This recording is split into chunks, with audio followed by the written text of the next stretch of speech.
Hello বন্ধুরা, welcome to multiple story.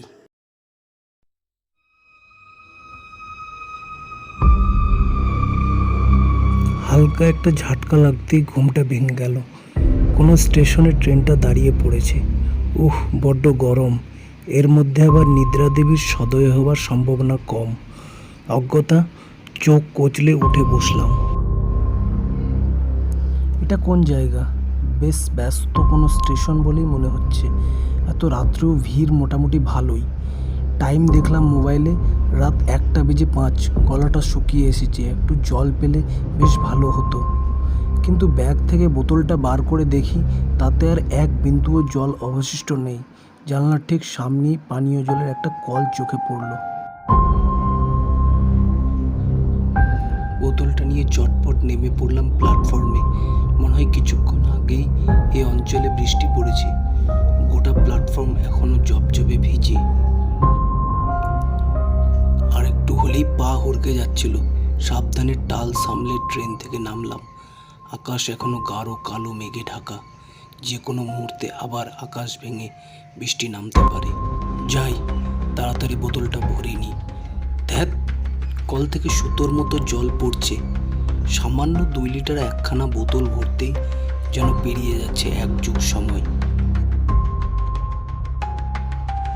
কিন্তু বোতলটা ভরে পেছনে ঘুরতেই মাথায় বজ্রপাত হলো। ট্রেনটা স্টেশন ছেড়ে একটু একটু করে এগোতে শুরু করেছে। এক হাতে কোনো মতে বোতলটা সামলে দৌড় দিলাম ট্রেনের দিকে। তবে বাদ সাধল বৃষ্টিস্নাত প্ল্যাটফর্ম। তাড়াতাড়ি ছুটতে গিয়ে পাটা গেল পিছলে। অতগুলো লোকের সামনে 2-3টে ডিগবাজি খেয়ে মাটিতে মুখ থুবড়ে পড়লাম। মাথা তুলে দেখি ট্রেনের শেষ বগির লাল আলোটা আমাকে ভেঙচি কেটে ক্রমশ রাতের অন্ধকারে মিলিয়ে যাচ্ছে। এ তো ভারী আতান্তরে পড়া গেল। ট্রেনে আমার সমস্ত লাগেজ পড়ে আছে। কি করি এখন? একবার স্টেশন মাস্টারের সঙ্গে কথা বলে দেখব। যত সব উটকো আপদগুলো দেখছি আমার কপালেই এসে জোটে। তবে আসল ধাক্কাটা মনে হয় এখনো খাওয়া বাকি ছিল। হাত পা ছেড়ে উঠে দাঁড়াতেই বাকরুদ্ধ হয়ে গেলাম। এইটা আমি কোথায় দাঁড়িয়ে আছি? কিছুক্ষণ আগেই তো যথেষ্ট লোকজন ছিল। কোথায় গেল তারা সবাই? প্ল্যাটফর্মের এপার থেকে ওপার সম্পূর্ণ জনমানব শূন্য। আমি একাই এখানে ভূতের মতো দাঁড়িয়ে আছি। এতগুলো লোক সব কপুরের মতো উড়ে গেল নাকি? এছাড়াও আমার একটা জিনিস স্পষ্ট মনে আছে, স্টেশনের প্রায় 5-6টা প্ল্যাটফর্ম ছিল। এখন শুধুমাত্র দুটো, একটা আপলাইন আর একটা ডাউন। স্টেশন চত্বরে ঝলমলে টিউবলাইটগুলো উধাও। এখন তার জায়গায় টিম টিম করে জ্বলছে ল্যাম্প পোস্টে টাঙানো কেরোসিনের বাতি। তাতে কাজের কাজ তো কিছুই হচ্ছে না, উল্টে সৃষ্টি হচ্ছে এক অদ্ভুতরে হলুদ আলো আধারি। এক নিমেষে আকাশের মেঘও সরে গেছে। এ আকাশ একদম পরিষ্কার। সেখানে আবার সুন্দর এক ফালি নীল চাঁদও উঠেছে। অমন উজ্জ্বল চাঁদ আমি জীবনে দেখিনি। ঠিক যেন কোনো অদৃশ্য পুরুষ এক বৃহৎ রূপালী ঘোড়ার থেকে পৃথিবীর বুকে জ্যোৎস্নার নির্মল ধারা ঢেলে চলেছে। সেই গলিত জ্যোৎস্না আকাশ থেকে ঝরে পড়ছে আমার গায়ে। শীতল চাঁদনি ভিজিয়ে দিচ্ছে আমার সর্বাঙ্গ। ধপ করে একটা পাথরের বেঞ্চিতে শরীরটা এলিয়ে দিলাম। কি হলো ব্যাপারটা? মাটিতে পড়ে গিয়ে মাথায় চোট পেলাম বুঝি? এমন ধারা মতিভ্রম তো হওয়ার কথা নয়। সদ্য ভরা বোতলটা থেকে জল নিয়ে চোখে মুখে ছেটালাম। না, সব ঠিকই তো দেখছি। আমার চোখের সামনেই অন্ধকারাচ্ছন্ন 2 নম্বর প্ল্যাটফর্মটা একাকী পড়ে আছে। মোবাইল বের করে আরেকবার সময়টা দেখলাম। 1:05। স্ট্রেঞ্জ, এতক্ষণ ধরে প্ল্যাটফর্মে দাঁড়িয়ে আছি, অথচ সময়টা 1 মিনিটও এগোয়নি। ফোনটাও বিগড়ালো নাকি?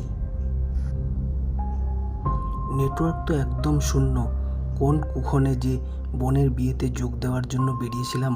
পকেট থেকে সিগারেটের প্যাকেটটা বের করে একটা সিগারেট ধরালাম।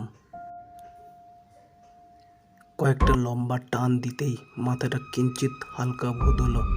বেঞ্চে মাথা এলিয়ে নিজের পরবর্তী পদক্ষেপ কী হবে সেটা নিয়ে চিন্তাভাবনা করছিলাম, ঠিক তখনই ট্রেনের হর্নে চমক ভাঙল।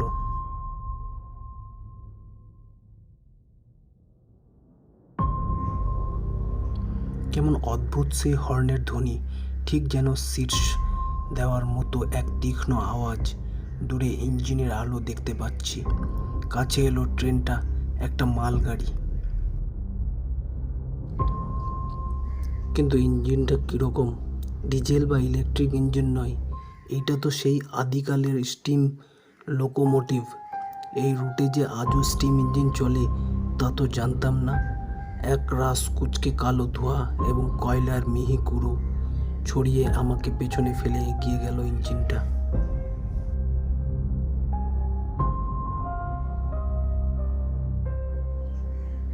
মিনিট 5 দাঁড়িয়ে কয়লা বোঝাই করা মালগাড়িটা আবার ঘটাং ঘটাং শব্দ তুলে স্টেশন থেকে বিদায় নিল। না, এভাবে নিচেষ্ট হয়ে বসে থাকলে চলবে না। একবার স্টেশন মাস্টারের সাথে কথা বলতেই হবে। মনে হচ্ছে সবাই অচেনা, যেন কালচক্রের কোনো গুপ্ত চোরাপথ ধরে আমি এসে পড়েছি 70-80 বছর আগেকার সময়। বেঞ্চি ছেড়ে উঠতে যাব, তখনই প্ল্যাটফর্মের অপর প্রান্ত থেকে একটা ক্ষীণ সবুজ আলো চোখে পড়ল।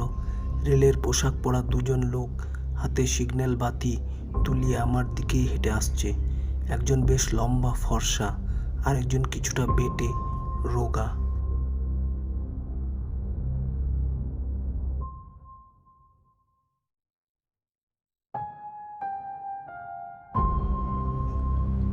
আমার কাছে এসে লম্বা লোকটি দরাজ গলায় জিজ্ঞেস করলেন, এত রাতে আপনি এখানে একা একা কি করছেন?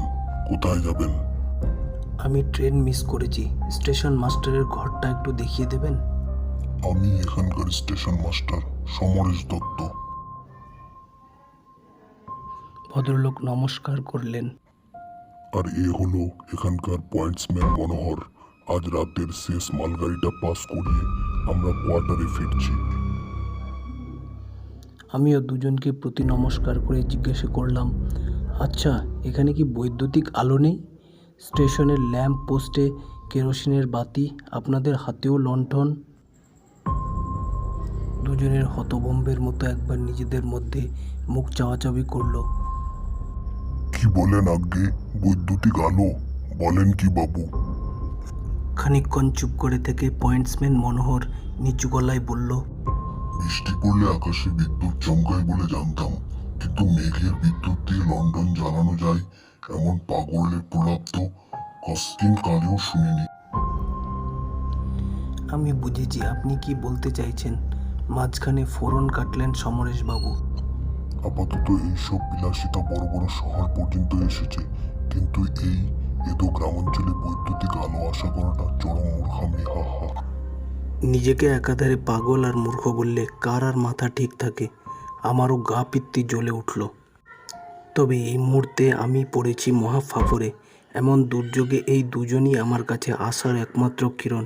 এদের চটালে চলবে না, তার চেয়ে বরং আলোর প্রসঙ্গ বাদ দেওয়াই শ্রেয়। সমরেশবাবু, জায়গাটার কি নাম? স্টেশন মাস্টার দূরে আঙুল দেখালেন।